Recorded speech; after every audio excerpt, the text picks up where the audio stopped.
మళ్ళీ లేని స్థితి సాధ్యమా? మాస్టర్గా అయిపోయినారు, ఆయనకున్న 1000 మంది శిష్యులు పోయినారు, ఎవరు లేదు. మరి ఏంటి ఇది? ఎవరు నమ్ముతారు? మరణం లేని స్థితి మాస్టర్ చెప్పారు యోగం చేయండి అంటే రేపు ఇచ్చోడా ఏ దేశంలో బతకలు ఎవరు అందరూ చావాల్సిందే, ఎవరు బతకలేక మరి తర్వాత ఏ సమాధానం చెప్పలేదు. వాడు డిఫరెంట్ ఒపీనియన్తో వెళ్ళిపోతాడు మనతో విన్నవాడు. బట్ అది బాగా అర్థం చేసుకోవాలి.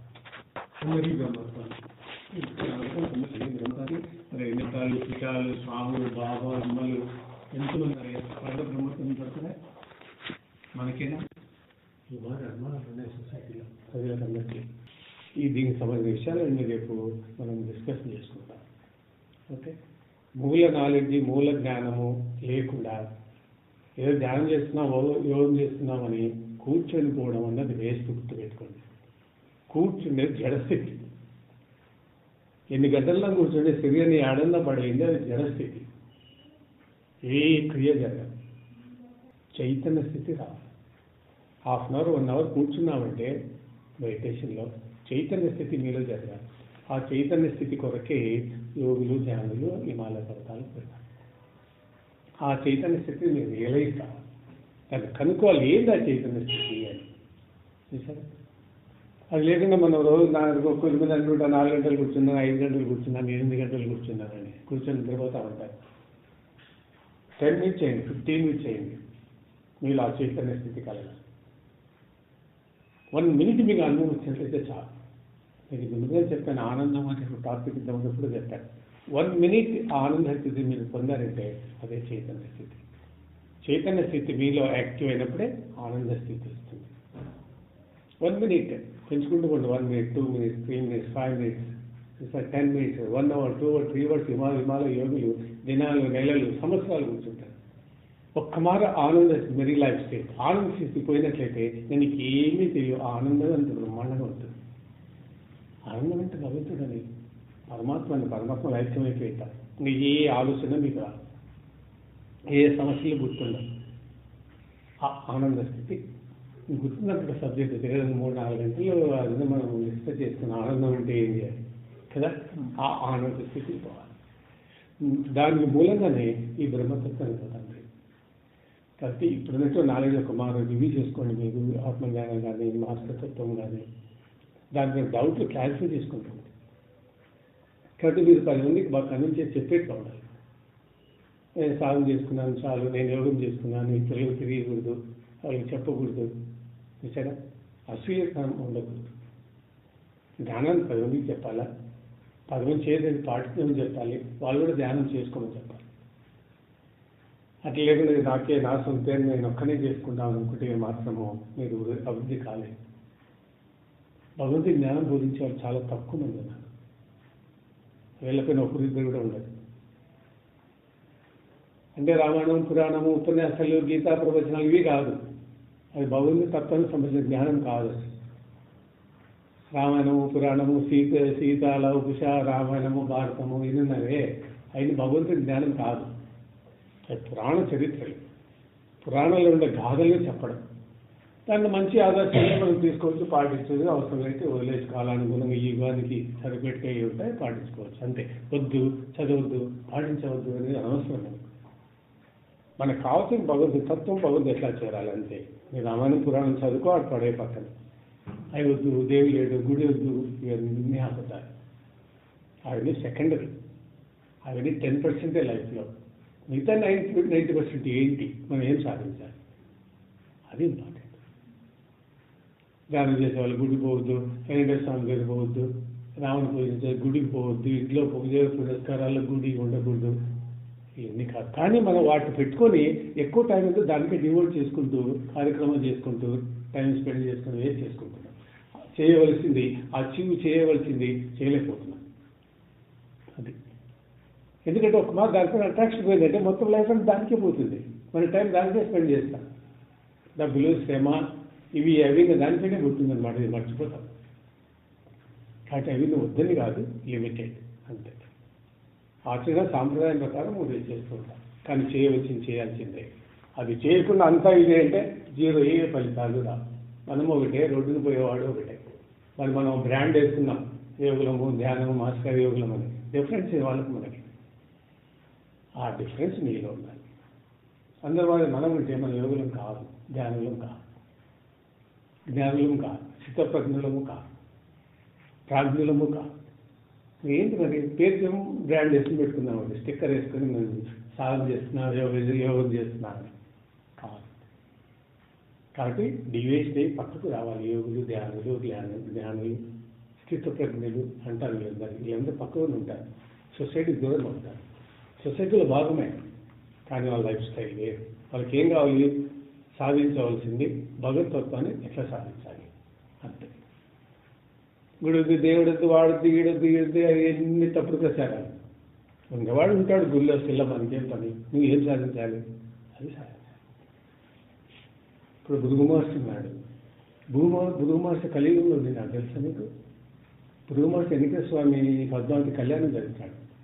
అత్రి మహర్షి ఉన్నాడు కలియుగంలో, నారదుడు ఉన్నాడు కలియుగంలో.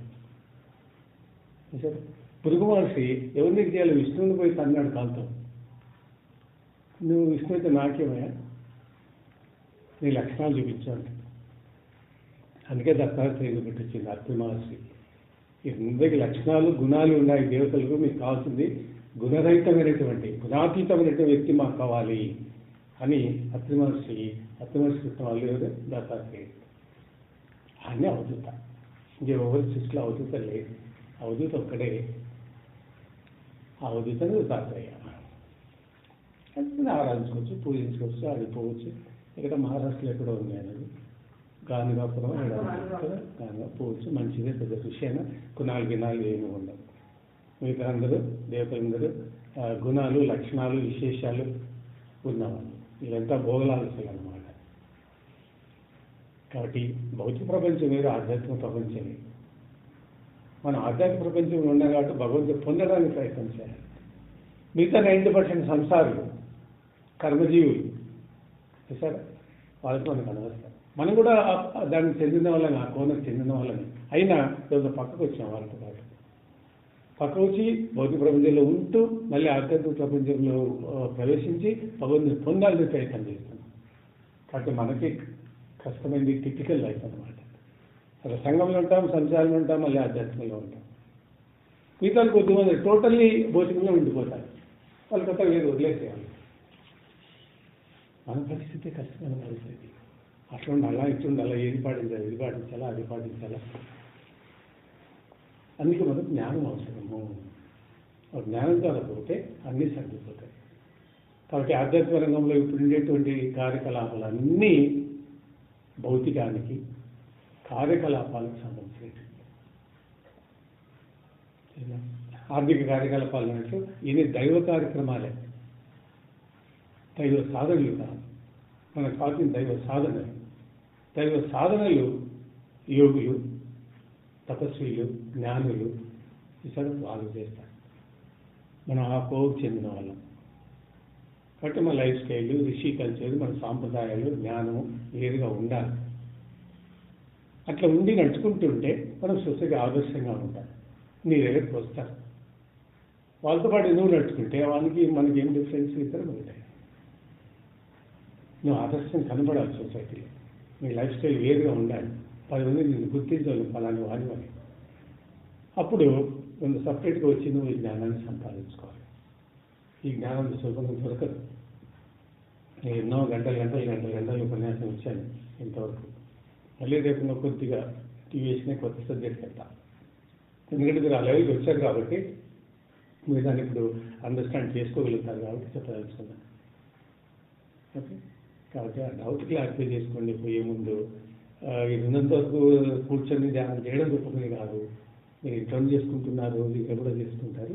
కొద్దిగా మూల జ్ఞానం తెలుసుకొని దాని ఆచరణలో పెట్టుకోండి ఇంటికి. కాబట్టి సాధన, ధ్యానము, యోగా ఇన్ని చెప్పుకుంటున్నాను చూసారా, భౌతికమైనది కాదు. నువ్వు యోగం నేను చేస్తున్నాను, నువ్వు కూర్చుని చేస్తున్నావంటే నువ్వు చేయడం లేదని లెక్క.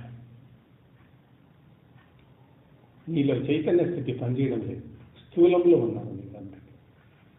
కాబట్టి నీకు ఏం కావాలంటే ఎక్కువ టైం ఎట్లా స్పెండ్ చేసుకోవాలంటే నువ్వు మౌనాన్ని పోవాలి. ఓకే, మాటలు తగ్గించాలి. అంటే దేవుడు ఏ లక్షణాలు ఉంటాయో ఆ లక్షణాలు మన దేవుడు ఉన్నప్పుడే మనకు దేవుడు వస్తాడు. లేదంటే రాదు.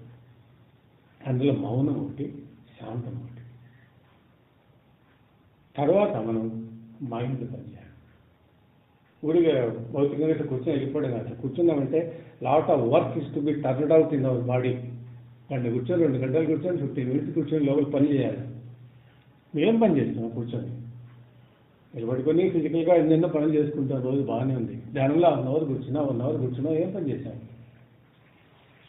ఏ చైతన్య స్థితి మీలో పనిచేసింది? ఆ చైతన్య స్థితిని మీరు కనుక్కోవాలి. ఆ చైతన్య స్థితితో పని చేయించుకోవాలి. కాబట్టి రెండోది మైండ్. మైండ్ దేనిపోయిన వాళ్ళంటే భగవంతుడు తత్వం పైన పోవాలండి. తత్ అంటే పరమాత్మ. ఆ తత్వం పైన పోవాలన్నమాట. అంటే మన ఆలోచన ఎప్పుడు ఎట్లుండాలి? నువ్వెవరు, నేనెవరిని, ఓకే, సొసైటీ అంతా ఏంటి, మానవతత్వం ఏంటి, నీకు భగవంతుని సంబంధం ఏంటి? ఇది ఆత్మ అంటున్నారు, మనలో ఉంది అంటున్నారు. ఏంటి ఆత్మ? ఈ ఆత్మకు భగవంతుడికి సంబంధం ఏంటి? ఈ సృష్టికి మనకు సంబంధం ఏంటి? ఈ సృష్టి ఎలా తయారైంది? ఎవరు తయారు చేశారు? ఇట్లా తత్వంలోకి వెళ్ళిపోవాలి. మౌనంలో కూర్చుంటే ఈ తత్వజ్ఞానం అందుతుంది. కాబట్టి మీరు భౌతికంగా కూర్చుంటే తత్వజ్ఞానం అందదు. ఆలోచన ధోరణికి పోవాలి. ఎప్పుడైతే ఆలోచన ధోరణికి పోయినట్లయితే భగవంతుడు మీరు ఎత్తుక్కుంటూ వస్తాడు. ఆలోచన థాట్స్ మీకు అందుతాయన్నమాట. భగవంతుడు అందిస్తాడు. దదామి బుద్ధి యోగా అని మన శాస్త్రాల్లో ఉంది. ఆ ఆలోచన పోయిన భగవంతుడే నీకు ఆ బుద్ధి యోగం, ఆ జ్ఞానం నీకు ప్రసాదిస్తాడు. నీ ఆలోచన లేకపోతే భగవంతుడు గమ్ములు ఉంటాడు. దదామి బుద్ధి యోగా, నీకు బుద్ధి ఉండాలి. ఆ బుద్ధి వస్తుంది మీకు. కాబట్టి మన జిజ్ఞాస ఉండాలి. ఆ జిజ్ఞాస నుండి పోతుంటే బుద్ధియోగం భగవంతుడే ప్రసాదిస్తాడు. ఎప్పుడైతే బుద్ధియోగం మీకు వచ్చేసిందో అప్పుడు భగవంతుని మార్గంలో పడిపోయినట్టు వెళ్ళిపోతాం మనం భగవంతుడు. కాబట్టి ఆ జ్ఞానోదయం మనకు కలగాలి. ఆ జ్ఞానోదయం కొరకే బుద్ధుడు ఇటువంటి మా గొప్ప గొప్ప వాళ్ళందరూ ఎక్కడెక్కడో పడి ధ్యానం చేసుకుని, యోగాలు చేసుకుని, సంసారం వదులుకొని ఆ జ్ఞానాన్ని సంపాదించాలి. కాబట్టి మనం భౌతికంలోనే, ఈ జన్మలోనే, జాగ్రత్త అవస్థలోనే ఆ జ్ఞానోదయాన్ని పొందాలి. మరి ఈ జ్ఞానోదయం అంటే ఏంటి అనే ప్రశ్న వస్తుంది. ఇదంతా మనము డీప్గా పోతే అందుతుంది జ్ఞానం అంటే. జ్ఞానం అంటే జ్ఞానోదయం ఉంది. మరి ఏంటి ఇది? ఇక్కడ జ్ఞానంతో మొదలు తెస్తారు. జ్ఞానం అంటే భగవంతుడికి సంబంధించినటువంటి వాస్తవ జ్ఞానము. భగవంతుడి సంపూర్ణ జ్ఞానస్వరూపం అంతే. భౌతిక ఇందులో ఫస్ట్ లేదు. నువ్వు భగవంతుడి గురించి తెలుసుకోవాలంటే జ్ఞానమే తెలుసుకోవాలి. జ్ఞానం ద్వారానే భగవంతుడు దొరుకుతాడు. కాబట్టి భగవంతుడు ఎవడంటే శిలా విగ్రహం ఇట్టుంటాడు అట్టుంటాడని కాదు. సంపూర్ణ జ్ఞాన స్వరూపమే భగవంతుడు. ఆ జ్ఞానం ఏంటి? మన అవస్థ అంతా దాని కొరకే. ఎవరు చెప్తాడు ఇటువంటి జ్ఞానం ఎక్కడున్నది అని పరిశోధనలు ఎంతబడి ప్రపంచం అంతా ఇట్లా పోతా ఉంది. ఆ జ్ఞానం అయినా కూడా ఆ జ్ఞానం ఎవరు సంపాదించుకోలేకపోతున్నారు. అంతే ఎట్లా పోతుంది అంటే భౌతిక సైడ్ పోతుంది. ఈ మధ్యకాలంలో పెరిగినంత భక్తి ఎప్పుడు పెరగాలి. ఏ గుళ్ళో చూడండి, ఏ గోపురంలో చూడండి, ఏ టూరిస్ట్ సెంటర్లో చూడండి, గుంపులు జనాలు, లక్షల జనాలు. భౌతికమైన ఆధ్యాత్మిక కార్యక్రమాలు పెరిగినాయి కానీ దైవ సాధనలు పెరగల. కాబట్టి జ్ఞానోదయం ఏంటంటే భగవంతునికి సంబంధించింది ఆత్మజ్ఞానం అన్నమాట. ఎప్పుడు ఇది జ్ఞానం అవుతుందంటే ఎవరికైనా ఆత్మజ్ఞానం కలగాలంటే కొన్ని జన్మలు నడవాలి. ఎవరికైనా జ్ఞానం సుఖంగా దొరకదు. అదృష్టం ఉండాలి, భగవంతుడి అనుగ్రహం ఉండాలి, సుకృతం ఉండాలి. లేకపోతే దొరకదు ఎవరికి. మిగతా ఇవన్నీ దొరుకుతుంటాయి. రాముడు, లక్ష్మణుడు, రామాయణం, భారతం, వెంకటేశ్వర స్వామి, అయ్యప్ప కథలు, సంసారాలు ఇవన్నీ జరుగుతూ ఉంటాయి. అది కాదు ఆత్మజ్ఞానం. అది దృశ్యంతో ఎవరికి మోక్షం దొరకదు. కాబట్టి ఎట్లా వీళ్ళందరూ యేసుక్రీస్తు కానీ, మన బుద్ధుడు కానీ, ఏమని కానీ వీళ్ళందరికీ ఇట్లా జ్ఞానోదయమైంది. అంటే ఒక్కొక్క 10 జన్మలు, 20 జన్మలు, 100 జన్మలు, 1000 జన్మలు తీసుకున్న వాళ్ళు కూడా ఉన్నారు ఆ జ్ఞానం కొరకు. ఆ మెచ్యూరినటువంటి ఇయర్లో వాళ్ళకి జ్ఞానోదయం అవుతుంది. అంతవరకు కాదు. కాబట్టి ఇప్పుడు మనం ప్రయత్నిస్తున్నాం కాబట్టి ఈ జన్మలు మనకు కొద్దిగా జ్ఞానం సంపాదించుకుంటే నెక్స్ట్ జన్మలో మనం జ్ఞానోదయం అవుతుంది. గత జన్మలోనే మీకు కొద్దిగా ఉండినట్లయితే ఈ జన్మలోనే మీకు జ్ఞానోదయం అయిపోతుంది, మోక్షం అవుతుంది. కానీ మన జన్మలు గత మనకేమో తెలియదు కదా. కాబట్టి ఇప్పుడు జ్ఞానం మార్గంలో పడినారు కాబట్టి గత జన్మలో ఏదో కొద్దిగా ఆ వాసన మీకు ఉండింది కాబట్టి ఈ జన్మలో ఈ ఆత్మజ్ఞానం, బ్రహ్మజ్ఞానం పొందుతున్నారు. ఈ జన్మలో సంపూర్ణమైతే జ్ఞాన సంపాదన, ఈ జన్మలోనే మీకు మోక్షం వచ్చేస్తుంది. కైవల్యం కైవల్య ప్రాప్తి, నిత్యసిద్ధి లభిస్తుంది. అది కానీ సంపూర్ణమైన జ్ఞానం ఇప్పుడే సంపాదించుకోండి. ఈ జన్మలో కొద్దిగా కుదవబడిందంటే మళ్ళీ కొన్ని నెక్స్ట్ జన్మ తీసుకోవాల్సిందే. నెక్స్ట్ జన్మలో మనకు మంచి గురువు దొరకకపోతే మళ్ళీ ఇంకో జన్మ తీసుకోవాల్సిందే. కానీ దొరికినప్పుడే ఈ జన్మలోనే అవకాశం ఉపయోగించి దాన్ని పూర్తి చేసుకోవాలి జన్మల చక్రాన్ని. కాబట్టి ఈ జన్మలో సంపాదించినటువంటి భగవంతుని యొక్క జ్ఞానం, ఆత్మజ్ఞానం, బ్రహ్మజ్ఞానం ఎక్కడికి పోతుంది? ఇది మనం చనిపోతాము, జ్ఞానం సంపాదించాము, మళ్ళీ నెక్స్ట్ జన్మ తీసుకున్నాము, పూర్తి కాలేదు, ఇంకా కొద్దిగా ఉంది కాబట్టి అది పూర్తి కావాలి అంటే ఈ జన్మలో యోగ భ్రష్టులు అయిపోయినాం కాబట్టి నెక్స్ట్ జన్మ తీసుకున్నాము. ఓకే, ఈ జన్మలో మనం సంపాదించినటువంటి ఆత్మజ్ఞానం పూర్తి కావాలి, కొద్దిగానే సంపాదించాం, 70%, 50%, 40%, ఇంకా కొద్దిగా ఉంది, అది నెక్స్ట్ జన్మలో సంపాదిస్తాం. మరి ఈ జన్మలో సంపాదించినటువంటి జ్ఞానం నెక్స్ట్ జన్మ ఉపయోగపడుతుందా? నెక్స్ట్ జన్మలో మళ్ళీ ఏబీసీ నుంచి స్టార్ట్ చేయాలి. ఓకే, కాబట్టి మన వేదాలు చెప్పేది సృష్టి విధానం ఏంటంటే మనం ఈ జన్మలో సంపాదించినటువంటి భగవంతుని జ్ఞానం, భగవంతుని యొక్క వాస్తవ స్వరూపం. చూసారా, రాముడు, సీత, అర్జునుడు, వెంకటేశ్వర స్వామి కథలు కాదు, భగవంతుని గురించి తత్ జ్ఞానం, తత్వం అంటాం. భగవంతుడికి సంబంధించిన వాస్తవ స్వరూప జ్ఞానం, అదే ఆత్మజ్ఞానం, అదే బ్రహ్మజ్ఞానం. అది ఈ జన్మలో మనం పొందాం కాబట్టి పూర్తి కాలేదు, యోగభ్రష్టులు అయిపోయినాము కాబట్టి పునర్జన్మ ఉంటుంది. మరి ఈ జన్మలో సంపాదించినటువంటి జ్ఞానం ఎక్కడ పోయింది? ఈ జన్మలో మరీ మన శరీరం, మన ఇంద్రియాలన్నీ జీవుడు తీసుకొని పోతారు. ఓకే, ఇంద్రియాలు, మనస్సు, బుద్ధి అన్నిటినీ తీసుకుంటారు. 10:30లో ఆడ ఈగనో మగ ఈగనో ఒక్క ఈగ ముందులో బయటకు వెళ్ళిపోతే మొత్తం ఈగలనే దాని ఇంట్లో వెళ్ళిపోతాయి. చూసారా, మరణించినప్పుడు శరీరంలో జీవుడు వెళ్ళిపోయేటప్పుడు జీవుడితో పాటు శరీరంలో మొత్తం 96 తత్వాలు ఉంటాయి, ఇంద్రియాలు ఉంటాయి, కర్ణాలు ఉంటాయి, మనస్సు ఉంటుంది, బుద్ధి ఉంటుంది, అహంకార వాసన ఉంటుంది. వీటిని అన్నిటినీ తీసుకుని పోతాడు జీవుడు శరీరంలో. ఓకే, అందులో జ్ఞానం కూడా అవుతుంది. ఈ జన్మలో సంపాదించిన జ్ఞానం ఎక్కడుంది? మన బుద్ధిలో ఉంటుంది. ఓకే, ఒక్కోటి ఒకటి పోతుంది అన్నమాట. శరీరం ఆత్మ అఖండాత్మతో కలిసిపోతుంది, మన వాయుతో కలిసిపోతుంది, అగ్నితో కలిసిపోతుంది. ఇట్లన్నీ మన శరీరంలో 96 తత్వాలు ఏవి ఉన్నాయో ఇవన్నీ ప్రకృతిలో కూడా ఉంటాయి, మన శరీరం బయట కూడా ఉంటాయి, వాటిలో కలిసిపోతాయి. జీవుడు మనస్సు, బుద్ధి, ఇంద్రియాలు, జ్ఞానం తీసుకెళ్తాడు. మళ్ళీ నెక్స్ట్ జన్మకు జ్ఞానం ఉండాలి కాబట్టి అన్నీ తీసుకెళ్తాడు. కాబట్టి మనం సంపాదించిన ఈ జ్ఞానము మరణించిన సమయంలో ఎక్కడికి పోతుందంటే బుద్ధిలో సంయోగం చెందుతుంది, బుద్ధిలో కలిసిపోతుంది, బుద్ధిలో నిల్వ ఉంటుంది. అక్కడ మళ్ళీ జన్మ వచ్చినప్పుడు ఆ జీవుల్లోనే గత జన్మ యొక్క మనసు, బుద్ధి, చిత్తము దానిలో ఉంటాయి. చూసారా, ఆ జన్మలో ఈ జన్మలో పొందిన జ్ఞానము కలిగింది. కాబట్టి గత జన్మలో పూర్వ దేహంలో సంపాదించినటువంటి, పూర్వ కళేవరాల్లో సంపాదించినటువంటి ఆత్మజ్ఞానం మళ్ళీ జన్మ తీసుకున్న తర్వాత వాళ్ళ బుద్ధిలోనే ఉంటుంది. మనసు, బుద్ధి, చిత్తము జీవులోనే ఉంటాయి. మళ్ళీ పుట్టేటప్పుడు ఈ 4తో కలిసి పుడతాడు జీవుడు. ఆ జీవుల్లో ఇవన్నీ ఉన్నాయి, మనసు, బుద్ధి, చిత్తం, అహంకారం ఈ జన్మకు సంబంధించినవి. ఈ జన్మలో మనం సంపాదించిన జ్ఞానం ఎక్కడికి పోతుందంటే బుద్ధిలో కలిసిపోతుంది, బుద్ధిలో పడిపోతుంది, స్టాక్ బుద్ధిలో ఉంటుంది. వాడు మళ్ళీ జన్మిస్తున్నాడు కాబట్టి ఆ బుద్ధిలో అట్లే జాగ్రత్తగా డిపాజిట్ నిగూఢంగా ఉంటుంది, లోపల అనిమని ఉంటుంది లోపల. నెక్స్ట్ జన్మలో తగిన టైము, వాతావరణము, కాలము అన్నీ అనుకూలించిన తర్వాత, ఎందుకంటే జీవుల్లో ఒక అతీంద్రియమైనటువంటి శక్తి ఉంటుంది. ఆ అతీంద్రియమైనటువంటి శక్తి దాని యొక్క పని ఏంటంటే తగిన సమయం కావాలి, సమయము, వాతావరణం ఏర్పడిన, స్థలము ఏర్పడిన తర్వాత ఆ కర్మఫలం వికసిస్తుంది, అంతవరకు వికసించదు.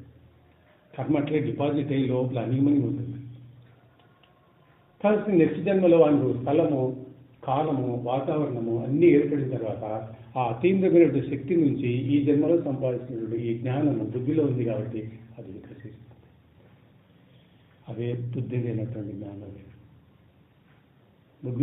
బుద్ధిని ముందు జన్మలో ఆ జ్ఞానం ఉండింది కాబట్టి ఈ జన్మలో అదే పోయే ముందున్నటువంటి జన్మలో తప్ప చేసినటువంటి జన్మలో జ్ఞానమే అంతే. అదే మాది వేమనకు ఇట్లా చాలామంది ఉన్నారు అనమాట. పుట్టుబడి సాయి మన షిర్డీ సాయిబాబా ఇదంతా ఇటుంటారు. కాబట్టి ఈ జన్మలో మనం అర్థం చేస్తే కనీసం 75%, 90% సంపాదించుకుంటే జ్ఞానము, అది నెక్స్ట్ జన్మలో మనం ఉపయోగపడుతుంది. మీరు గత జన్మలో సంపాదించుకుని ఉండినట్లయితే అసలు సంపాదించుకున్నట్లే ఉంది, అందుకే మార్గంలో రావడం జరిగింది కాబట్టి కొద్దిగా మీలో డిపాజిట్ ఉంది అని ఆ వాసన, ఆ నమ్మకం నాకు తెలుస్తా ఉంది. లేదా ఈ వాసన అందరికీ అందవు. ఆత్మజ్ఞానం, బ్రహ్మజ్ఞానం అందరికీ అందేది కాదు. గత జన్మ వాసన కొద్దిగానే లేకపోయినా ఇది అందదు. అసలు చెప్తే అర్థం కాదు ఆ వాసన లేదండి. ఇప్పుడు బయట వీళ్ళు ఎంతమంది ఉన్నారు, వాడికి ఆత్మతత్వం బోధించు వినడు. ఇది ఆత్మగీతం అంటున్నాడు, మీకు పిచ్చి పట్టిందా? మీరు గంటలు విన్నారు, ఏమీ అర్థము? ఆ సుకృతం నీలో ఉంది కాబట్టి ఆత్మతత్వం మీకు వంట పడుతుందన్నమాట చెప్తున్నాను. ఎందుకు? ఆ గత జన్మలో ఉన్నటువంటి జ్ఞానం డిపాజిట్ అయింది కదా, ఆ వాసన వల్ల ఈ ఆత్మజ్ఞానం అది రిసీవ్ చేస్తుంది అన్నమాట. అది జ్ఞానవాసన అంటారు. ఆ జ్ఞానవాసన డిపాజిట్ అయిపోయింది. ఆ జ్ఞానం ఏం కావాలి కాబట్టి ఈ జన్మలో, అందుకే ఎక్కువ మీకు ఎంఫసిస్ బ్రహ్మజ్ఞానం, ఆత్మజ్ఞానం అని చెప్తుంటారు. ఏదైనా అర్థం లేదు, నాకు ఏది కావాలో జీవితంలో అదే. కాబట్టి యోగి యొక్క ప్రధానమైన లైఫ్ జీవితంలో ఉద్దేశం ఏంటంటే, జీవిత పరమార్థం ఏంటంటే మోక్షం పొందాలి. ధర్మార్థ కామ మోక్షాలు అనేది, ధర్మార్థ కామ మోక్షంలో మోక్షం అనేది హైయెస్ట్. దాన్ని పొందడానికే మానవునికి జన్మ ఉంది. అంతేగాని కోరికలు, వరాలు, కీర్తులు, చిత్తలు, డబ్బులు ఇతర ఇవి కాదు. అవి ఒక పార్టీ లైఫ్లో కొద్ది వరకే. ఇవన్నీ అయినాక నెక్స్ట్ ఏంటి? ధర్మం అయిపోయింది, అర్థమైపోయింది, కామం అయిపోయింది, నెక్స్ట్ ఏంటి? మోక్షం. ఆ మోక్షం కొరకే యోగులందరూ, ధ్యానులందరూ, తపస్సులందరూ హిమాలయాలు పోయి చేసుకునేవాళ్ళు. అది కాక మిగతా ఏదనుకుంటే యోగంలో స్థానం లేదు. నీకు అది కావాలనుకుంటేనే నీకు రండి. వరాలు కావాలా, మొక్కుబడులు కావాలా, కీర్తి ప్రతిష్టలు కావాలా, డబ్బులు కావాలా, పెళ్ళిళ్ళు కావాలా, అనారోగ్యాలు కావాలనుకుంటే స్థానం లేదు. లభించాలి. అవన్నీ కేవలము కర్మ వల్ల వచ్చేస్తుంటాయి. మెమరాండంలో ఇవి డిపాజిట్ ఉంటాయి. నీ జీవితంలో ఎప్పుడు ఏ సంఘటన జరుగుతుందో అది జరిగి తీరాల్సింది. నీ ప్రయత్నం వల్ల ఏది జరగదు. కానీ మన ప్రయత్నం ఏంటంటే జీవిత పరమార్థాన్ని సాధించాలి. పరమార్థం కొరకే ధ్యానాలు, యోగాలు, దానికొరకు నువ్వు చేసుకోవాలి. సరే, కాబట్టి ఈ సాధన విధానాన్ని దానిలో కొరకే. యోగుల జీవితాలు, సంసారాలు, కుటుంబాలు అన్ని వదిలేసి సినిమాల పథకాలకు, నదీ తీరాలకు మీరు ఎందుకు పోయినారు? మన వారి శాంతిగా కూర్చొని ధ్యానం చేసుకోవచ్చు కదా. చాలు అన్నమాట. ఈ జీవిత విధానం చాలు వాళ్ళు. అందుకని భోగాలకు, ఆనందాలకు, సుఖాలకు అన్ని వదిలేసి జీవిత పరమార్థమైన మోక్షం పొందాలి. ఏం వదిలినా వెళ్ళిపోయింది. మోక్షం పొందినారు, జన్మ లేకుండా చేసినారు, అనేక యుగాలలో ఉన్నారు వాళ్ళంతా. ఇప్పుడు ఉన్నటువంటి సప్తఋషులందరూ అన్ని యుగాలలో ఉన్నారు తెలుసా. వాళ్ళ మరణం లేదు. కృతయుగంలో ఉండినారు వాళ్ళు, సత్యయుగంలో. తర్వాత కృతయుగంలో ఉన్నారు, తర్వాత ద్వాపరయుగంలో ఉన్నారు, తర్వాత కలియుగంలో కూడా ఉన్నారు. ఇప్పుడు ఉదాహరణ కాకపోయిందరు మహర్షి, వీళ్ళంతా అష్టరూపంలో ఉంటారు. వీళ్ళ మరణం ఉండదు. సృష్టి నిర్మాణ కార్యక్రమాలు చేపడుతుంటారు మహర్షి గారు. అంటే అటువంటి లైఫ్ కాబట్టి పుట్టడము, గిట్టడము, పెరగడము, పెళ్లి చేసుకోవడము, సంతానం, మళ్ళీ మరణించడం, మళ్ళీ పుట్టడం, రాత్రి పగలు, నిద్ర, ఇవే జరుగుతుంది. ఏం మంచి చేస్తుంది లైఫ్లో?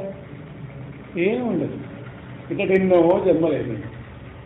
మన పూర్వీకులు చేశారు, మన నాన్న చేశారు, నాన్న కూడా ఇదే లైఫ్, మన లైఫ్ కూడా ఇదే. మరి వాళ్ళకి మనకి డిఫరెన్స్ ఏంటి? వాళ్ళని వదిలేండి, మనం ఏం సాధించాలి? మన జ్ఞానం ఉంటుంది కాబట్టి లైఫ్ అయితే దేయం ఏంటి? తల్లిదండ్రులు జన్మ ఇచ్చారు, మనకి పెరిగాము, డబ్బులు ఉన్నాయి, సంతానం ఉన్నాయి, కుటుంబం ఉన్నాయి, అన్నీ ఉన్నాయి. నెక్స్ట్ ఏంటి? ఇంతేనా లైఫ్ అంతేనా? రొటీన్ అయిపోతుండే చిన్న సమస్యలతో ఏదో మరి టక్కున ఆర్ట్ అయిపోతుంది. ఏం చేసినప్పుడు ఏం సాధించాం? మళ్ళీ నెక్స్ట్ జన్మకు మనం ఆస్తిని సంపాదించుకున్నట్లే అంతే.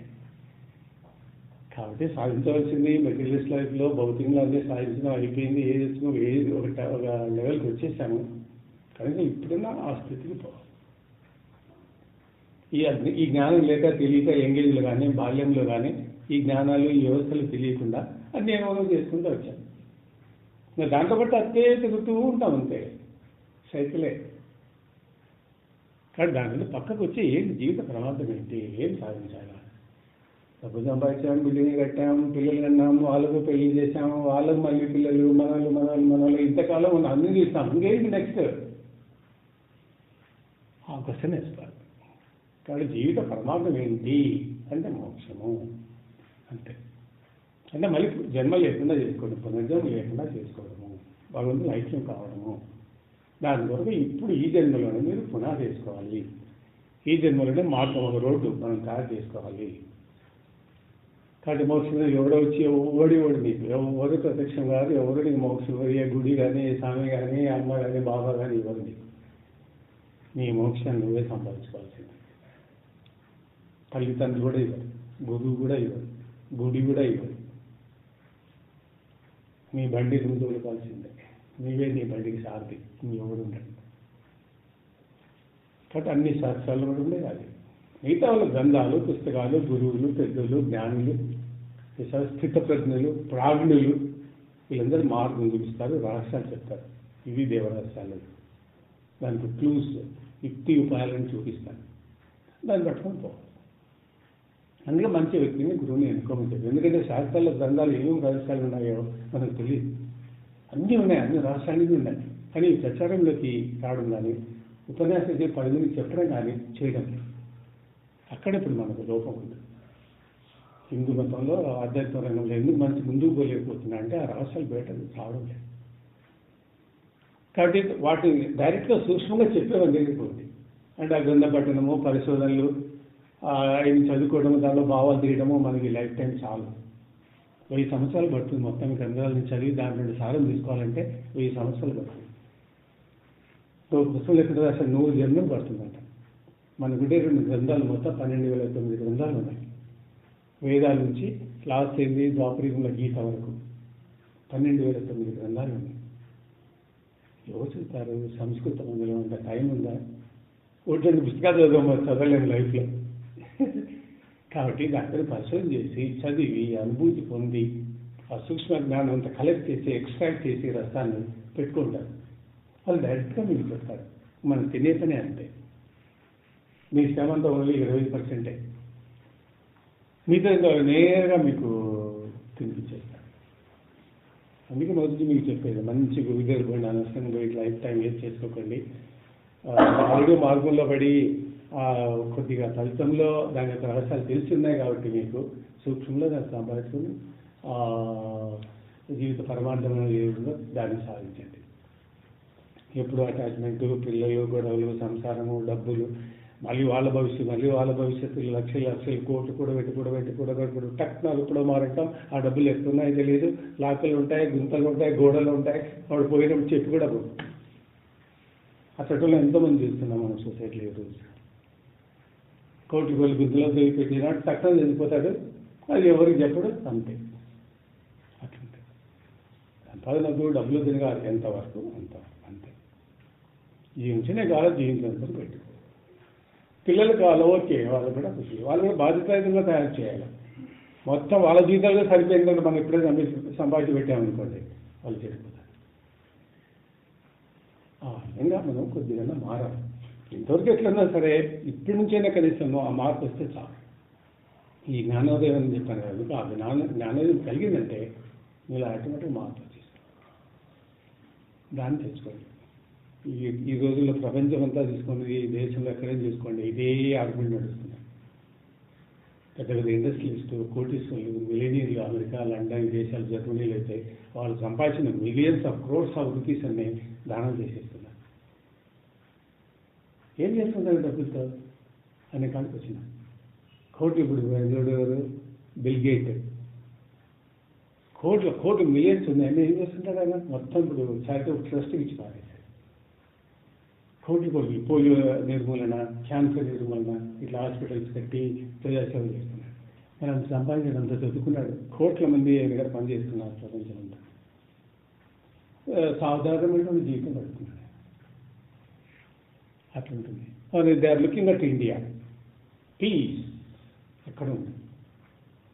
భగవంతుడు పొందడానికి మార్గం ఎక్కడ ఉంది? ఏ దేశంలో ఉంది? They are looking at India. India has become a land of peace. It 2012 is declared as India is a land of peace and spirituality. Peace and spirituality ఇండియాలోనే దొరుకుతుంది, ఎక్కడ దొరకదు. ఈ జ్ఞానం ఎక్కడా లేదు, ప్రపంచంలో ఏ గ్రంథంలో లేదు, మన ఇండియాలోనే దొరుకుతుంది.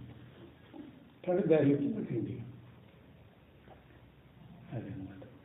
కాబట్టి మీరు టోటల్గా లేకపోయినా కొద్ది కొద్దిగా ప్రయత్నం చేసుకుంటూ పోతే కనీసం ఈ జన్మలో లేకుండా నెక్స్ట్ జన్మలో జన్మ కన్నా కానీ భాగాలు చేస్తుంటే ఈ జన్మలోనే బెటర్. ఎందుకంటే మనం మాస్టర్ని పట్టాం, ఇంకా రెండు మార్గం సులభం అవుతుంది.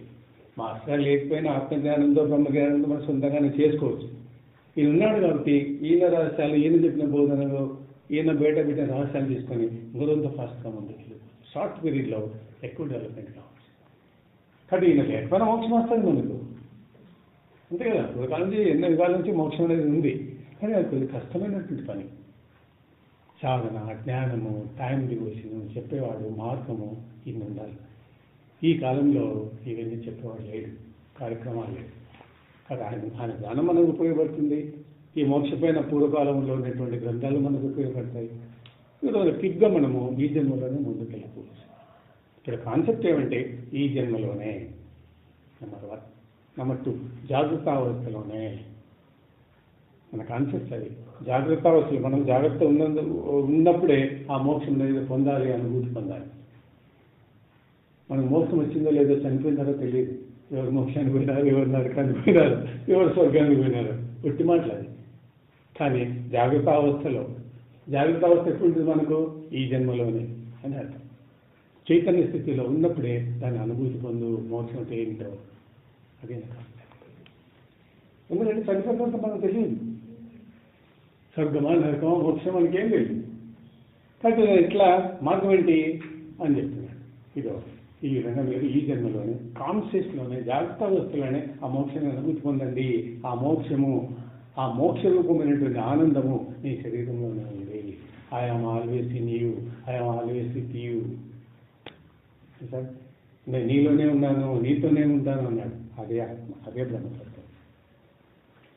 నువ్వెవరు తెలుసుకోనింది కదా, అదే మనం అహం బ్రహ్మస్మి, ఆ లోపల దాన్ని తెలుసుకోవు. ఏ పదార్థం అయితే నీ లోపల ఉందో దాని గురించి తెలుసుకోవు. అదే చైతన్య స్థితి. ఎందుకంటే ఆ చైతన్య స్థితి కుమారు శరీరం నుంచి బయటకు పోయిందంటే మనకి ఏమవుతుంది?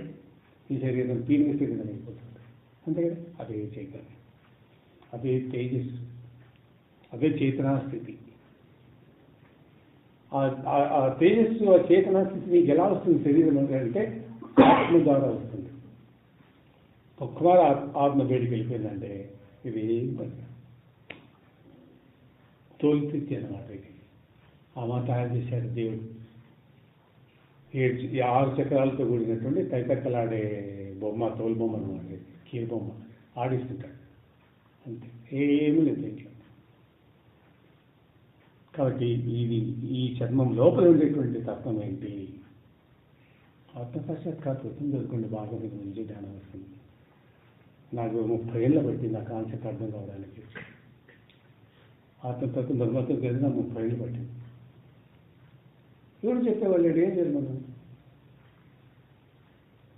మా గురువుగా పోయేటప్పుడు నాకు చేసింది బోధ ఏంటంటే 2 ఆయన చేసింది నాకు బోధ. చేయి తీసుకున్నాడు, పత్తి లాంటి కొండలు హిమాలయ పర్వతాల్లో ఈ రజాయిని ఉంటుంది, రజాయిలో పత్తి పెడతారు చలి రాకుండా. అది డిఫరెంట్ టైప్ ఆఫ్ కాటన్ అన్నమాట, పత్తి.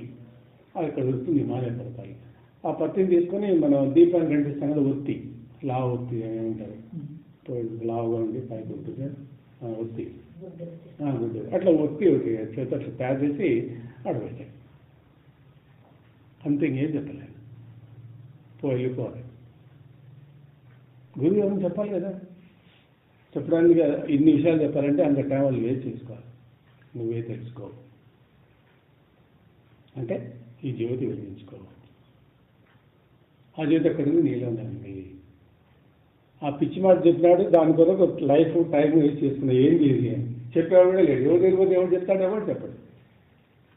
ఎవరైనా స్వామి పండితుడు దగ్గరికి పోతాం అనుకో, పూజారి దగ్గరికి, ఆచార్య దగ్గరికి, పూజ చేయి, నీకు శని ఉన్నాడు, శని పట్టుకున్నాడు, ఇన్ని చుట్టూ తిరుగు, లేకపోతే అదేది నోము చేయి, ఈ నోము చేయి, ఆ వ్రతం చేయి, ఇది చేయి, అది చేయి, పోయి జ్ఞానం చెప్పాయంటే చెప్పండి. ఎవరు తీసుకోవాలా? కొద్ది మంది ఉన్నారు, వాళ్ళ దగ్గర పోయి అడిగితే కులతత్వాలు, మతతత్వాలు, ప్రాంతీయ తత్వాలు, రంగు తత్వాలు, మన రంగు శరీర రంగులు, ఇన్ని డిఫరెన్సెస్ ఉన్నాయి సొసైటీలో. ఎట్లా జ్ఞానం సంబంధించి? కాబట్టి ఆ మూలం నుంచి ఇప్పుడు గురువు యొక్క వాల్యూ నాకు తెలిసింది సార్. ఆయన ఎందుకు చెప్పలేదంటే, నాకు 30 ఏళ్ళు పనిష్మెంట్ ఇచ్చినాడు. తెలుసుకో జ్ఞానం నువ్వే, తెలుసుకుంటేనే రూటు పట్టుత్వం దొరకదు.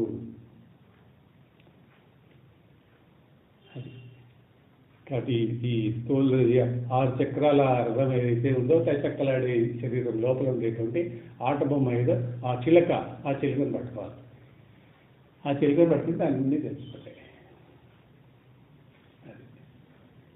అది ఒకటి నాకు చెప్పినటువంటి, నాకు ట్రైనింగ్ మొత్తం లైఫ్ అంతా స్పెండ్ వేస్ట్ కావడానికి కారణం మా గురువు మాకు చెప్పిన ఆ పాయింటే. ఇంకొకటి రెండో పాయింట్, మొత్తం అన్ని ఏళ్ళు శిష్యత్వం చేసి నాకు చెప్పిన పాయింట్ రెండే.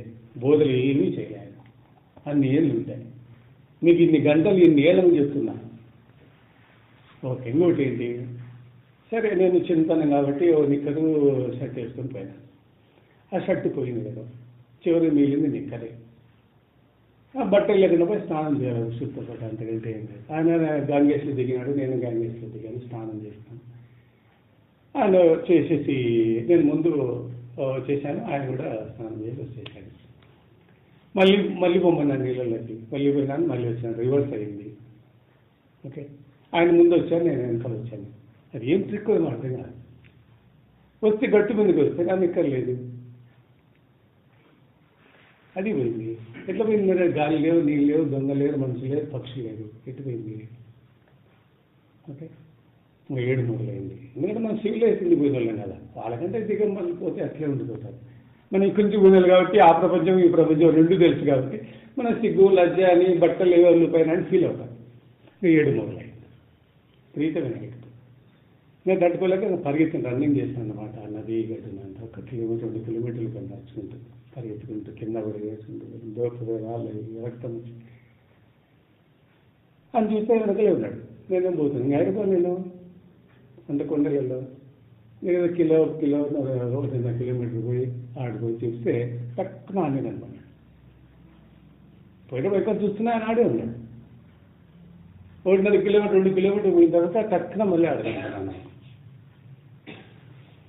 బాబు ఏం అడుగుతున్నాను, నువ్వు నీ శరీరం కప్పబడి ఉంది, మళ్ళీ కప్పుకోవాల్సిన అవసరం లేదు అంటే అంతే. నవ్వు అన్న ఈ రెండే నాకు నేర్పించింది ఆయన. నా శిష్యత్వాన్ని నేర్పించింది ఈ రెండే. నీ శరీరం కప్పబడి ఉంది, మళ్ళీ కప్పుకోవాల్సిన పని లేదు, వస్త్రాలతో పోవాలి. ఏం ఆలోచించాలి నేను ఆ చిన్న వయసులో? ఆ చిల్లక ఆ తైతక్కలాడే లోపల ఉందే అది ప్రాణము, అది చైతన్యము, అది జీవి, అది కప్పబడి ఉంది ఈ చర్మంతో. నువ్వు మళ్ళీ కప్పుకోవాల్సిన అవసరం లేదు, పోనాయనా ఇదే జీవిత సారం, వెళ్ళిపోవాలి. దాన్ని కనుక్కోవడానికే మన ఆలోచనలు, సాధనలు, బోధనలు, జ్ఞానాలు, లైఫ్ అంతా ఖర్చు పెట్టి కానీ ఆ డెప్త్ మనకు దొరకదు.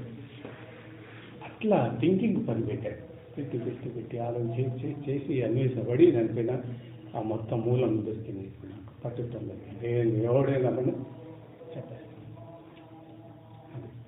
కాబట్టి మీరు ఆ మూలాన్ని పోండి. మూలమండి, భగవంతుడి తత్వానికి మూలమండి. ఇంతవరకు ఎవరు చెప్పలేదు, భగవంతుని ఎవరు చూడలే. గత యుగాలు వదిలేయండి, కలియుగం ఇప్పుడు అయిపోయి దగ్గర 5,000 సంవత్సరాలు 5,300 సంవత్సరాలు అయింది. ఒక్కరెవరైనా భగవంతుని చూశారా, పరమాత్మను చూశారా? ఎంతోమంది మఠాధిపతులు, పీఠాధిపతులు, యోగులు, అమ్మలు, బాబాలు, ఎంతమంది కదా, జ్ఞానులు, సాధకులు, వ్రతాలు చేసిన వాళ్ళు, పూజ చేసిన వాళ్ళు, నోములు చేసిన వాళ్ళు, రకరకాలుగా చేసిన వాళ్ళు, దానాలు చేసిన వాళ్ళు, గుళ్ళు కట్టించిన వాళ్ళు, గుడి విగ్రహాలు దానాలు చేసిన వాళ్ళు, 1000 మందికి అన్నదానం చేసిన వాళ్ళు, ఎవరైనా సరే భగవంతుడు చూశారా? చూడ్డానికి కనపడదు. భగవంతుడు లేడు, ఆకారం లేదు, రూపం లేదు. మరి వాడు ఎవడు? ఎట్లా పట్టాలో చాలా సూక్ష్మం, చాలా సులభం అన్నమాట. అది ఇంతకు చెప్పినటువంటి ఆ చిలక మీద పట్టుకోవాలి. జీవజ్ఞానం దగ్గర పట్టుకుంటే మాస్టర్ అంతే కదా, ఆ జనన మరణ రహస్యాలన్నీ చందు ద్వారా చూపించాడు. ఆ రహస్యాన్ని తెలుసుకోవాలి. చందు ఎట్లా పుట్టాడు, ఎట్లా మరణించాడు, ఆ ప్రాసెస్ ఎందుకు నడిపాడంటే మాస్టర్ గారు తెలుసుకో ఇది జీవమరణ రహస్యము అని ఆయన బోధన చేయకుండా చందుని పుట్టించి చందు ద్వారా జనన మరణ రహస్యాలన్నీ బయటపెట్టించారు ప్రాక్టికల్గా ఆ పిల్లోని ద్వారా. ఈ విధంగా జరుగుతుంది. అదే మనకు మూలం జ్ఞానం. కొద్ది వరకు మన జ్ఞానము ఈజీ అయిపోయింది. పెద్ద పెద్ద గ్రంథాలు చదివి, వేదాలు, ఉపనిషత్తులు చదివి ఈ జీవరహస్యము బ్రహ్మజ్ఞానము తెలుసుకునే బదులు కొద్ది వరకు ఆ చంద్రు పాత్ర మనకు ఉపయోగపడుతుంది. దానితో మనం గీత జ్ఞానం సంపాదించుకోవాలి. అప్పుడు సంపూర్ణమే. అది ఇటువంటి విషయాలు మీకు డీప్గా హైయెస్ట్ లెవెల్లో రేపు మనం పుస్తకం చేసుకున్నాం, తెలుసుకోండి. కానీ డౌట్ క్లాసులు చూసుకోండి. మీరు అడగాలి. అంతా అర్థమైనా వెళ్ళిపోతుంటారు చాలామంది. కాదు, మీరు అందరికీ డౌట్ ఉన్నాయి. ఇది ఎవరు ఏమనుకోరు, అందరూ సాధకులే. ఏమి భయపడిన అవసరం లేదు, సిగ్గు లేదు, ఎవరిని ఏమైనా అనుకుంటారని కూడా అక్కర్లేదు. ఓపెన్గా అడగండి. ఏవులో కుల్లంకుల్లో ఓపెన్గా డిస్కస్ చేయాలంతే. అప్పుడే నీకు జ్ఞానోదయం వెళ్తుంది. జ్ఞానం వస్తుంది, లేకపోతే రాదు. ఉపనిషత్తులు ఏంటి? ఉపనిషత్తులు అంతా డిస్కషన్స్, చర్చలు. ఎవరికోరికి? గురువుకి శిష్యునికి. శిష్యుడు అడుగుతాడు, గురువు చెప్పాలి. ప్రాణం అంటే ఏం చెప్పు నాకంటాడు. నిర్గుణం అంటే ఏం చెప్పు అంటాడు. నిర్గుణం చెప్పకపోతే భగవంతుడు కనబడే నిరాకారము నువ్వు అయినా అడగకూడదు అంటాడు. ఎవరినైనా గురువు అడగండి, ఏదైనా క్వశ్చన్ అడగండి, నువ్వు ఎన్ని అడగకూడదు. నువ్వు అతి మాత్రం ఇటువంటి అడగదు. నువ్వు నాస్తికునివి. నిర్గుణమైన నిర్గుణం అంతే. అయినా మీరు అడగకూడదు అంటాడు అంతే. మరి నిర్గుణం చెప్పబోతే నువ్వెందుకు గురువు? నాకు జ్ఞానం కావాలా, నీ బోధ నాకు ఎక్కలే. నిర్గుణం అంటే ఏమో చెప్పు, నిరాకారం అంటే ఏమో చెప్పు, చైతన్యం అంటే ఏమిటో చెప్పు. అది చెప్పుకున్న కూడా మాట చెప్పి తిరిగి మాట్లాడకుండా వెళ్ళిపోతే ఆ కాలంలో అటువంటి యోగులు ఉన్నారు. గురువులు నిలదీసేవాళ్ళు. చెప్పాయి తిరుగుతుంది గుడ్డిగా దేవుని పూజించి కొబ్బరికాయ కొట్టు, ఇది అది కొట్టనే నాకు దేవుడు వాళ్ళు చెప్పున్నట్ల నీ జ్ఞానం చెప్పు అంటే ఈయన విమర్శించేవాడు. కరెక్ట్. అక్కడ డిస్కస్ చేసేది గురువు శిష్యులు. ఆ డిస్కషన్ వచ్చినటువంటి సారాంశమే అది డిస్కషన్స్. దీనిపై నాలెడ్జ్, ప్రశ్నలు, దానికి సమాధానాలు, డిస్కషన్ లేకపోతే మీకు క్లారిటీ కావాలి, భగవద్గీత అర్థం కాదు. అంటే డిస్కషన్స్ ఈ ప్రశ్నలు ఏంటివంటే నిత్యంగా మనం సంసారం చేసుకునేవి, సొసైటీలో ఉండేది, ఆధ్యాత్మిక రంగంలో గుళ్ళు గోపురాల్లో జరిగేటివి, గ్రంథాలు ఉండేటివి, ఇవన్నీ మనకు తెలుసు. కానీ వాడికి ఒక ప్రశ్న రూపంలో బయటకు తీసుకురావాలి. ఇది ఏంది? అట్లా క్వశ్చనింగ్లో పోతే మీకు ఆ డెప్త్ లోపలికి పోతాను అనమాట. D axis, deep axis. నేను గుంత తోగినట్టు తోకుంటూ పోతావు. Deep axis. అప్పుడు లోపలికి వెళ్ళి డీప్ యాక్సిస్ పక్కకు పో. యాక్సిస్ అంటే కోణం, రోజు పక్కకు పో. అక్కడ కుండలి ఉంది, అది కావాలన్నమాట. కాబట్టి అన్నీ జ్ఞానం సంపాదించుకుంటే జ్ఞానం బాగా సంపాదించుకోండి. బుక్స్ చదవండి. ఈ రోజుల్లో అన్ని తెలుగులో కూడా ఉన్నాయి, సైన్స్ కూడా ఎక్కర్లేదు. లేకపోతే అది కూడా చదవడానికి మీ టైం లేకపోతే మన నుంచి గురువుని పట్టుకోండి. ఎక్కడ చిన్నది వెతికిపోండి. కానీ టైం కానీ, డబ్బులు కానీ, శ్రమ కానీ వేస్ట్ చేసుకోకండి. ప్రతి గంట అయినా సరే. డబ్బులు ఎంత పోతే పని అనుకోండి, సంపాదించడం పోతుంది. అది కాదు, లైఫ్ టైం వేస్ట్ చేసుకోకూడదు. ఎందుకంటే ఈ జన్మల్లో మనం మోక్షం పొందాలి, అమరత్వం రావాలి. కాబట్టి టైం ఇవ్వాలి. ఓకే, అది రేపు వచ్చిన 7 o'clock స్టార్ట్ చేద్దాం. 7 రండి. ఇక్కడ చెప్తుంది బాగా ఆలోచన చేసుకొని, ఇది ఉన్న 2 days కూడా మీకు ఆ తత్వం ఆలోచన దానికి పోండి. అందుకే తత్వం అంటాం సార్.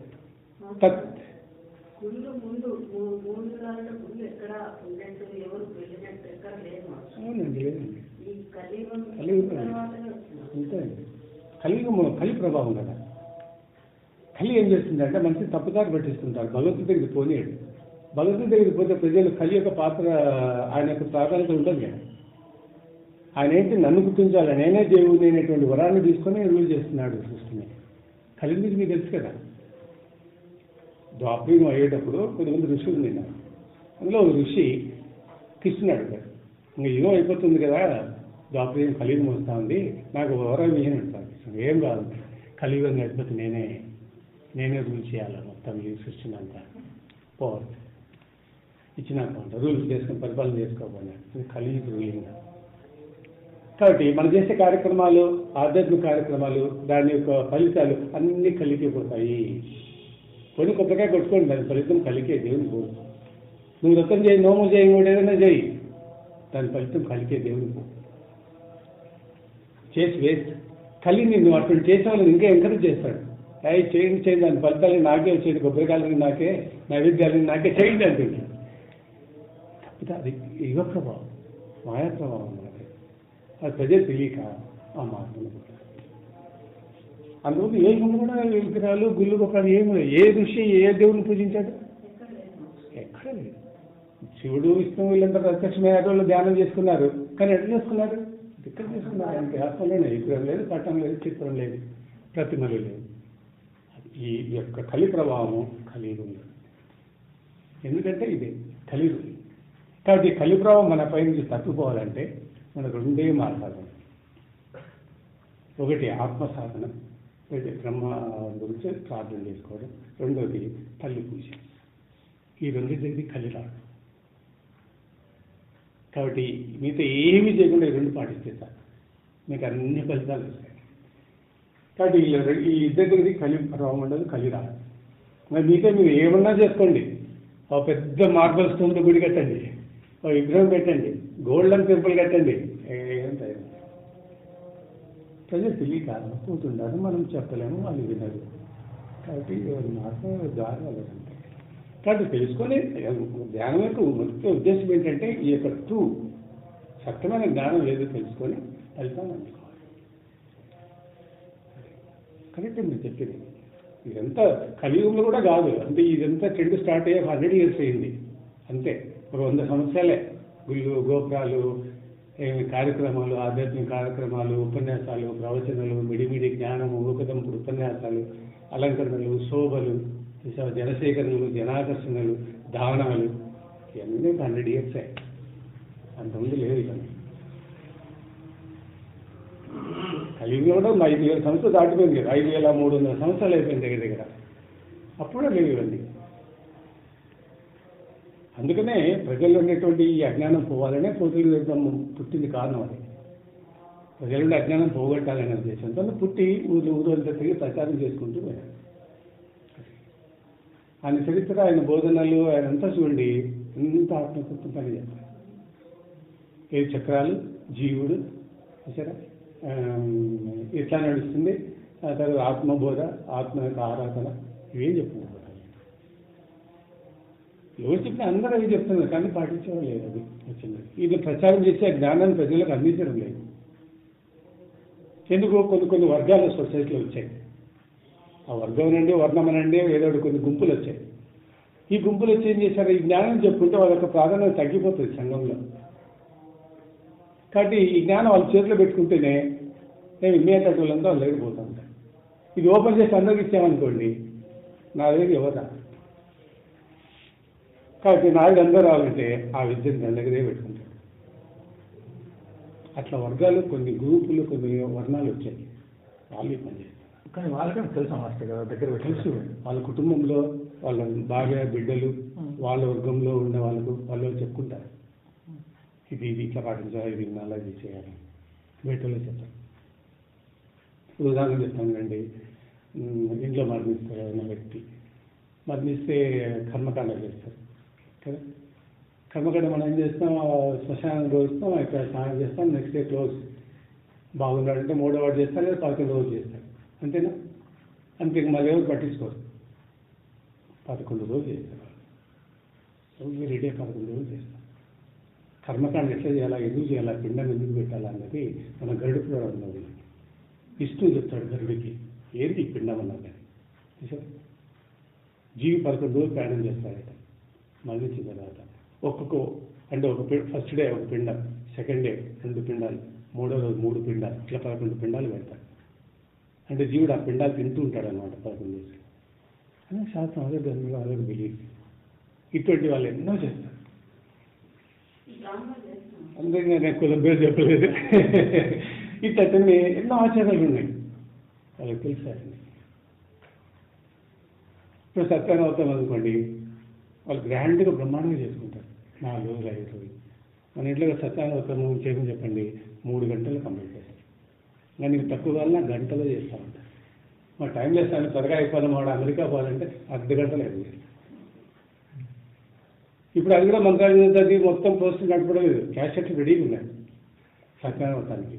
ఆడ క్యాసెట్ ప్లే అవుతూ ఉంటుంది, ఏమి సో ఆమె యాక్షన్ చేస్తున్నాడు, డైరెక్టర్ ఉంటాడు, ఈయన యాక్షన్ చేస్తున్నాడు. పుస్తకం సమర్పయామి అది వచ్చినప్పుడు అన్నమాట. ఇంకోటి ఏదైనా వస్తుంది అట్లా. పెళ్ళిళ్ళు అట్లా చెప్తున్నా, క్యాసెట్ రెడీగా ఉన్నాయి. కాబట్టి ఈరోజు వచ్చేటప్పుడు కొద్దిమంది పురోహితులకు పెళ్ళిళ్ళు చేసే వాళ్ళకి మంత్రాలు శ్లోకాలు రావు, కాబట్టి క్యాసెట్ రెడీగా ఉంటాయి. బాగా వింటుందని చెప్తాడు పెళ్లి కొడుకు పెళ్లి కూతురికి, వేరే వినపడదు, వాళ్ళిద్దరికీ చెప్తాడు చెవిలో, బాగా వింటుండండి క్యాసెట్, నేను చేస్తున్నా అట్లా మీరు చేయండి అంటాడు. అట్లయితే మరి ఏం చేస్తుంది కాబట్టి మరి అసలు బాగా చేస్తున్నారు, పాటిస్తున్నారు, వాళ్ళ కుటుంబానికే పరిమితమైంది, బంధువులకే పరిమితమైంది, ప్రయోజనాలు కూడా పొందుతున్నారు దాంట్లో కొంతమంది. మిగతాలు చెప్పేవాడు. కాబట్టి ఈ జ్ఞానం అందరూ వద్దకూడదు అని మీరు ఇష్టమైతే మీకు తెలిసిందే, కొన్ని సినిమాలు వస్తుంటాయి, అన్నమయ్య, పోతీరత్నం, పాండరంగడు, ఇటువంటి సినిమాలన్నీ ఉంటాయి, మీరు చూసింటారు, మళ్ళీ ఓపెన్గా నేను చెప్పనక్కర్లేదు. కాబట్టి అక్కడి నుంచి మొదటి నుంచి ఆ విప్లవం జరుగుతూనే ఉంది సొసైటీలో. మత విప్లవాలు, కుల విప్లవాలు, భేదాలు, మంచికి అవన్నీ పోగొట్టడానికి ఆ కథారూపంలో ఆ సవంతం జరిగింది. తిరుగు వెంకటేశ్వర స్వామి దగ్గర ఒక ముస్లిం భార్య జరిగింది. వెంకటేశ్వర స్వామికి ముస్లిమేనా? అన్నమయ్య దగ్గరికి ఒక ముస్లిం చేరినాడా? అన్నమయ్యకు మంత్రోపదేశం చేసింది ముస్లిమే. అన్నమయ్య బ్రాహ్మణ్, ఆయన ముస్లిం. పోతుగీసు బ్రహ్మం దగ్గర ఉంది ముస్లిమేనా? వెంగమామ దగ్గర అన్నింది ముస్లిమేనా? చూడండి ఎట్లా ఉందని సారాంశాలు. ఇట్లా డీప్గా పోవాలి, మనం నాలెడ్జ్ వాటిని సంపాదించాలంటే ఏం చరిత్ర ఎలా జరిగింది, ఏంటి ఆధ్యాత్మికం ఏంటి అని ఈ చరిత్ర పెడితే ప్రతి చోట చూడు, ఎక్కడి చోట మనకు ఆ లింకులు కనిపిస్తాయి, కులమత వ్యత్యాసాలు లేదు. అందుకని ఈ మధ్య అధ్యాత్మిక రంగం అంతా చెప్పాలంటే దృష్టి పెట్టని చెప్పచ్చు, అనుమానం లేదు. ఇంకా పెరిగిపోతాయండి, ఇప్పటికే పెరిగిపోతాయి. గుళ్ళు, గోపురాలు, వీధి కోటి, ప్రజలు కూడా ఎట్లున్నారంటే, నేను ఆ గుడి 2 కిలోమీటర్లు ఉంది, అక్కడ వద్దు, ఈ కాలనీ వాళ్ళందరూ కలిసి ఒక గుడి కట్టుకున్నాం, ఆడ గుడి కట్టే. ఆ కాలనీలో ఆడంది టెంపుల్ ఇక్కడే మన ఇంటి ముందే ఉండాలి, పక్కనే ఒకటి ఉండాలి. ఆడందరూ డబ్బులు తెలుసుకుని వాళ్ళ చిన్న గుడి కట్టుకున్నాం, నాడు కూడా వాడి వీడే పూజ చేస్తుంది. అని ఒక విగ్రహం ఆడోచోట కనపడాలి, అంతే పిచ్చి అడిగిపోతాను. కాబట్టి అవన్నీ రేపు చెప్తాను, ఆ విషయాన్ని కూడా మీకు రేపు టాపిక్లో ఉన్నాయి, నాకు డీప్గా హైయెస్ట్ లెవెల్ రేపు ఇందరు వెళ్ళండి. మరి ఏమంటారు వాళ్ళు, మరి కొత్త వాళ్ళు మీరు ఎట్లా వెళ్తారు? మీకు సేమ్కి వచ్చేస్తాను, మీరు కూర్చోండి, అది చేయాల్సి చేయలో కూర్చోండి, మళ్ళీ కూర్చోండి. ఎందుకంటే మీకు చాలా గ్యాప్ వచ్చింది కదా, కాబట్టి రైట్ కొంచెం